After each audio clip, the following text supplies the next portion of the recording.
Saat aku remaja, tingkat percaya diriku sangat rendah. Dan buruknya, aku sering mengalami perundungan karena badanku yang terlalu kurus yang menyebabkan percaya diriku menurun dari rendah menjadi nggak ada.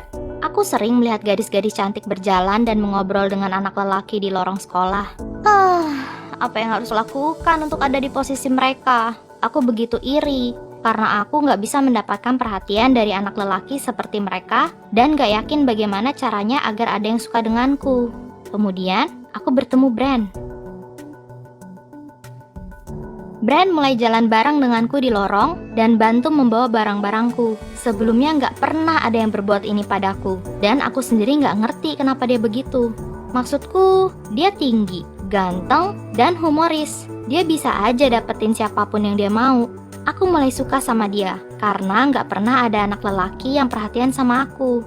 Setelah berteman beberapa lama, dia minta aku jadi pacarnya. Aku nggak percaya apa yang aku dengar. Kira aku mimpi. Jadi dengan cepat dan senang, aku jawab iya sebelum aku terbangun. Awalnya, semua terasa menyenangkan. Aku berasa ada di langit ketujuh, telepon setiap malam, berkirim pesan, jalan-jalan sambil bergandengan kemanapun. Pokoknya, dia adalah pacar yang sempurna, dan menurutku, kami punya hubungan yang sempurna juga. Itu hanya sampai beberapa minggu setelah kami pacaran. Suatu malam, dia mengirim pesan dan bilang, "Hey, kirim fotomu nggak pakai baju dong." Nggak pakai baju. Aku sempat bingung dan pikir dia lagi iseng aja, karena sebelumnya sering seperti ini. Jadi, ku kirim emoji buah ceri. "Enggak, kali ini sungguhan," balasnya. Aku menolak, tapi dia terus-menerus minta. Ku letakkan teleponku dan mencoba pergi tidur, tapi teleponku bergetar setiap ada notif masuk tanpa henti. "Ayolah, please," tulisnya, memohon agar ku kirimi fotoku. Disitulah aku membuat keputusan yang salah. Kuputuskan untuk mengirim beberapa foto, tapi bukan yang tanpa baju, lebih ke foto yang manis dan sedikit menggoda. Itu adalah keputusan terburuk yang pernah ku buat, karena dia mulai minta foto-foto yang lain setiap hari.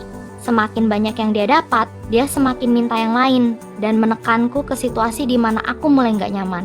Semua kesenangan dan waktu bermain yang biasa kami lalui, hilang.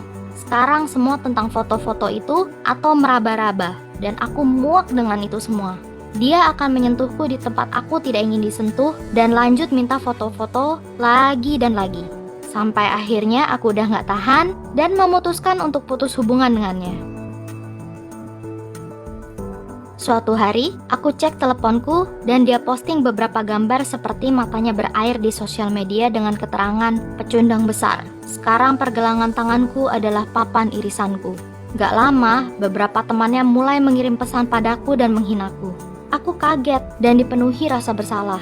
Dia perhatian sama aku dikala gak ada satupun yang peduli. Apa aku salah? Aku menangis sepanjang akhir minggu dan terus-menerus dikirimi pesan olehnya tentang bagaimana ini semua adalah salahku. Gara-gara aku, dia nggak bisa lanjutin hidupnya. Dan gara-gara aku, hidupnya jadi berantakan. Tibalah Senin, dan di jam pertama sekolah aku dipanggil ke kantor sekolah. Perjalanan di lorong seakan begitu panjang dan sepi. Jantungku berdegup dan pikiranku kemana-mana. Apa aku dalam masalah? Ada yang terjadi?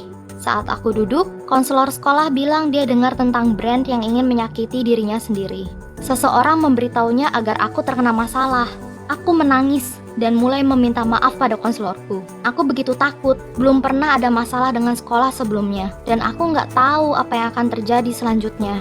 Disitulah aku merasakan tangan konselor di pundakku, bukan karena marah atau kecewa, tapi untuk menenangkanku. Dia duduk denganku dan bilang bahwa aku punya hak untuk putus hubungan dengan siapapun kalau aku memang merasa nggak nyaman, dan Brand jelas-jelas berusaha memanipulasiku.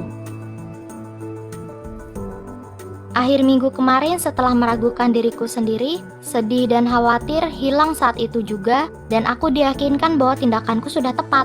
Untungnya, kalau bukan ada yang iseng ingin membuatku terkena masalah, aku mungkin gak bisa cerita tentang hal ini dan akan menyimpan ini sendirian. Konselorku bilang bahwa yang dilakukan Brand salah karena dia memaksaku melakukan hal yang membuatku gak nyaman, dan salah karena berusaha memanipulasiku agar kembali pacaran dengannya. Setelah pembicaraan kami, konselor menghubungi Brand dan orang tuanya. Orang tuanya marah mereka nggak tahu kalau anaknya melakukan hal itu. Jadi mereka menghukumnya dan mengambil teleponnya. Kupikir masalah akan berhenti di sana, dan kami berdua bisa kembali ke jalan masing-masing dan melupakan yang sudah terjadi. Tapi Brand dan teman-temannya memiliki pendapat lain dan makin marah. Aku terus mendapatkan lirikan benci, jijik, dan rumor yang beredar tentangku. Dan awalnya, itu benar-benar menyakitiku, dan tingkat percaya diri yang kubangun beberapa bulan terakhir seakan hancur menghadapi kenyataan. Namun aku sadar, itu urusan mereka, bukan urusanku. Aku masih punya teman-teman di sekelilingku, dan situasi ini sama sekali nggak mempengaruhiku. Sampai sekarang, aku masih dengar omong kosong dari dia dan teman-temannya, dan kadang aku merasa sedih tentang kenangan manis saat kami bersama. Tapi aku tahu itu semua sudah berlalu, dan aku lihat sosok aslinya, dan kata-kata jahat itu. Aku nggak peduli, setiap dengar komentar negatif justru membuatku semakin percaya diri, dan aku belajar untuk menyayangi diriku sendiri dan melanjutkan hidup.